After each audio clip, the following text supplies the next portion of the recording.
ही आहे आपली डबुकड्यांची भाजी।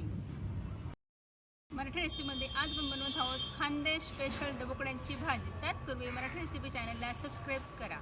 डबुकड्यांची भाजी बनवण्यासाठी लागणारे साहित्य: 2 मोठे कांदे, 1 खोबऱ्याची वाटी, 3 ते 4 इंच अद्रक, 8-10 लसणाच्या पाकळ्या, कढीपत्ता, तेल, मीठ, हळद, गरम मसाला, मिरची पावडर, बेसन पीठ, कोथिंबीर। कांदे भाजायला घेऊया आपण।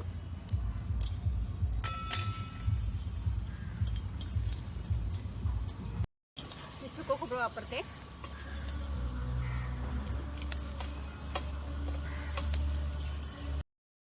कांदा, खोबरा, अद्रक, लसूण मसाला व्यवस्थित भाजून घेण्याची पद्धत व्यवस्थित करून घ्यायची आणि त्याची टेस्ट भाजीला येते। अशा पद्धतीने कांदा खोबरा भाजून झाले आपलं। जरा गाळ झालं की आपण वाटून घेणार आहोत।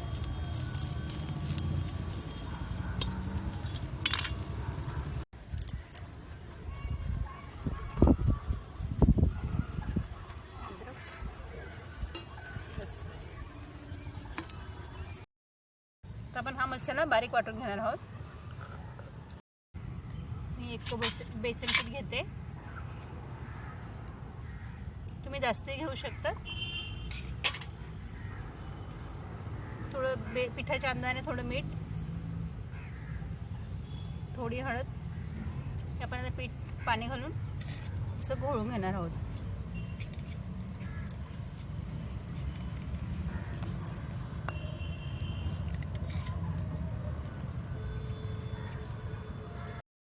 खानदेशात डबुकडे हा प्रकार खूप जास्त प्रमाणात केला जातो आणि तिखट मसालेदार भाजी असते। आपली आमटी उकळते तेव्हा असे ते हळूच सोडायचे असतात, असे या पद्धतीने सोडायची। छान गोल आकार येतो डबुकड्यांना। असं पिठाचं घ्यायचं, छोटे छोटे असं सोडायचं।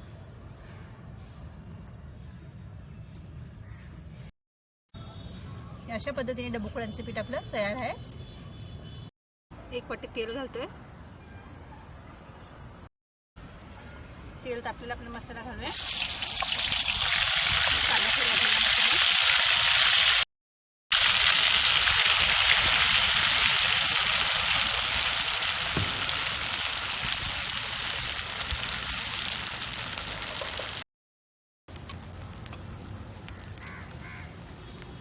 दोन चमचा चटणी, 1.5 चमचा गरम मसाला, 1/2 चमचा हळद, मीठ चवीनुसार, थोडी कोथिंबीर।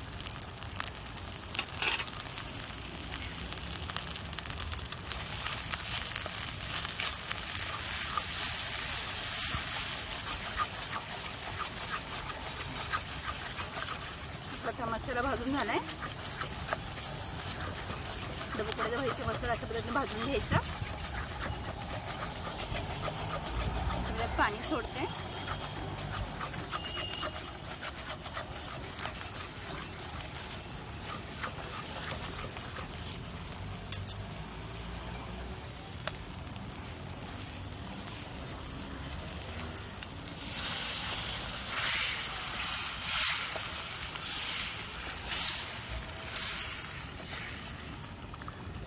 मसाल्यावर अशी डबुकड्याची भाजी फार चविष्ट लागते। मसाला भाजून आपली आमटी आता उकडलेली आहे। या चांगली उकळी येऊ द्यायची। नंतर आपल्या याच्यात डबुकडे तोडायचे, बेसन पिठाचे डबुकडे। व्हेज खाणाऱ्यांसाठी ही डबुकड्यांची भाजी। आता आपण हळूहळू असे डबुकडे सोडूया।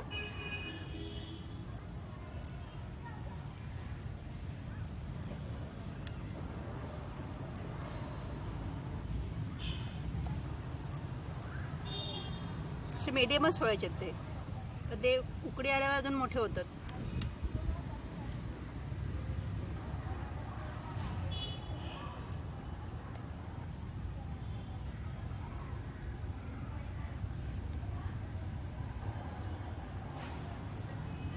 बघा असे डबुकडे कसे वरती येतात, खालीच हळूच कणी खाली जातात आणि पटकन वरती येतात, म्हणून त्याला डबुकडे असे बोलले जातात। खाली डुबतात आणि पटकन असे वरती येतात डबुकडे।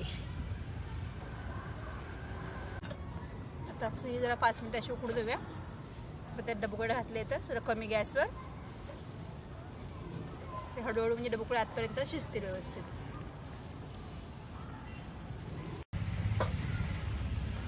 डबुकड्यांची भाजी फारच तिखट आणि मसालेदार खाल्ली जाते. आपली मराठी रेसिपीमध्ये डबुकड्यांची भाजी तयार आहे. मराठी रेसिपीमध्ये खानदेश स्पेशल डबुकड्यांची भाजी तयार आहे. मराठी रेसिपी चॅनलला सबस्क्राईब करा.